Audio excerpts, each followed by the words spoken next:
So it's been a few years since I've graduated from college, and damn does it feel like extreme depression.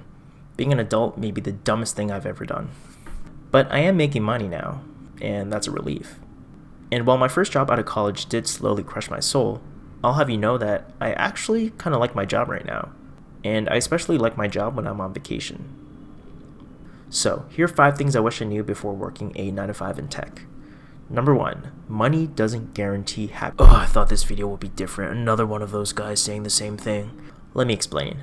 I was poor for most of my time in college, and I thought I would be happy after landing a job that paid above average for my role. But nothing changed, and in fact, I think going to the gym made me more happy than getting my paycheck. And having been both somewhat poor and living comfortably now, I have discovered that it's about simplicity and contentment.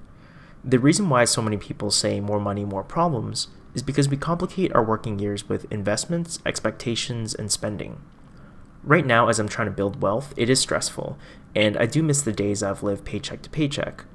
But I think once I have enough money to be comfortable and I simplify my life, like going on a road trip whenever I want to, I definitely think money will bring more happiness than when I was poor. Money can save us from existential stress, like checking my bank account and wondering if I should laugh or cry. Happiness is just a frame of mind. I'm at my happiest when someone cancels plans I didn't want to have in the first place. And I believe you have a choice whether to be happy or not. Some days I just decide that I'll be content today and I don't care about anything. To be honest, those days are amazing.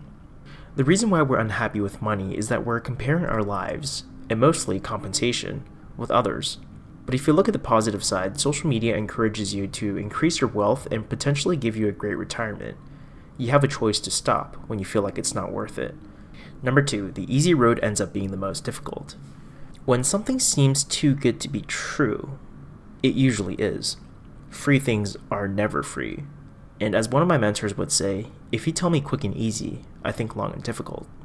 The reason a path looks easy is because it hides its difficulties in plain sight.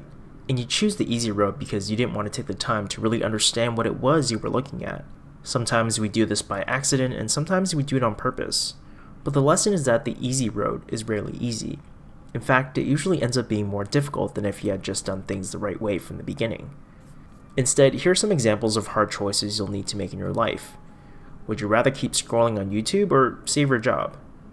Would you rather be surrounded by people who brag all the time or by people who complain all the time? Learning to be patient with yourself in a new job.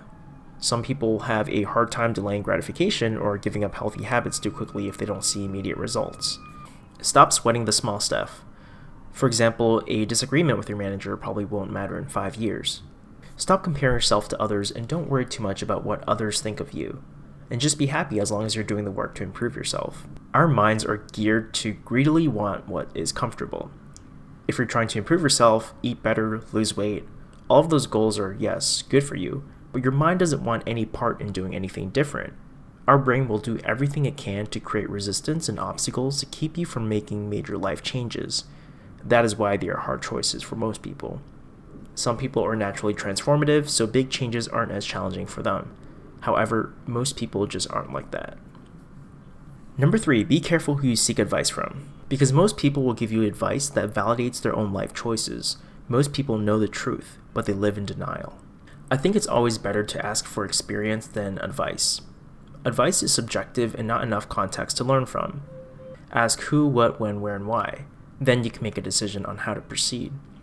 But experience can be subjective too.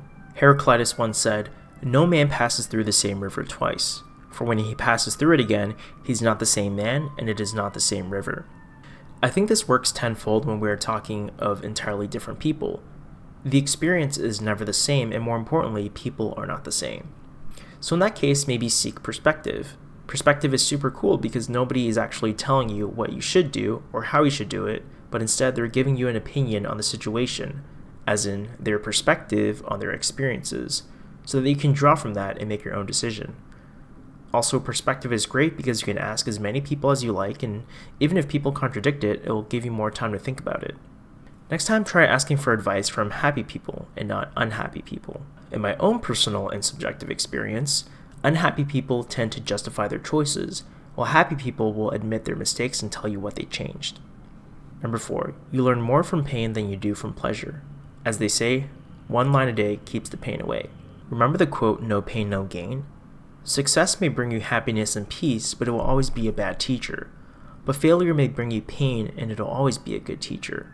For me, I suffer with 3 levels of pain. Regular pain, back pain, and stepping on a Lego. So, if pain equals failure, and happiness equals victory, then pain or failure is where the learning occurs. And happiness or victory is about celebration, where pain and failure is where wisdom is created if it is accepted as feedback. And it's really the failures and setbacks that define who we are as people, and there's a cycle that happens. Happiness comes from control over life, control comes from success comes from experience, and experience comes from failure. For example, if you have physical pain, it heals, but it's telling your body something is wrong, something is not in order. Your broken leg is not supposed to be like that. With mental pain, it's similar. Your brain tells you something isn't right in your mind.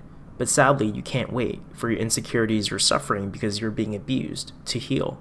You have to do something about it. And you have to do it fast because that has negative impact on you and your life. It's like when your anxiety goes away, but having no anxiety gives you anxiety. There's a famous quote that says, you spend your first 20 years worrying about what people think about you. You spend your next 20 years swearing that you don't care what people think.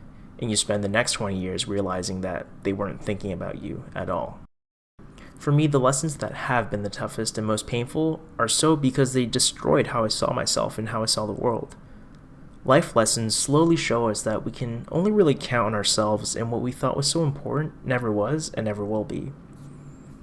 And the last thing I wish I knew before starting a 9-to-5 in tech is watching this channel, so like and subscribe to this channel if you haven't already, and if you don't, you're not going to land your dream job. Just playing. But as you get started in your career, do you find the things you enjoy watching or playing as a kid? We all change. Don't lose sight of the people or things that make you laugh. Just because you're working now doesn't mean that you as a person need to change.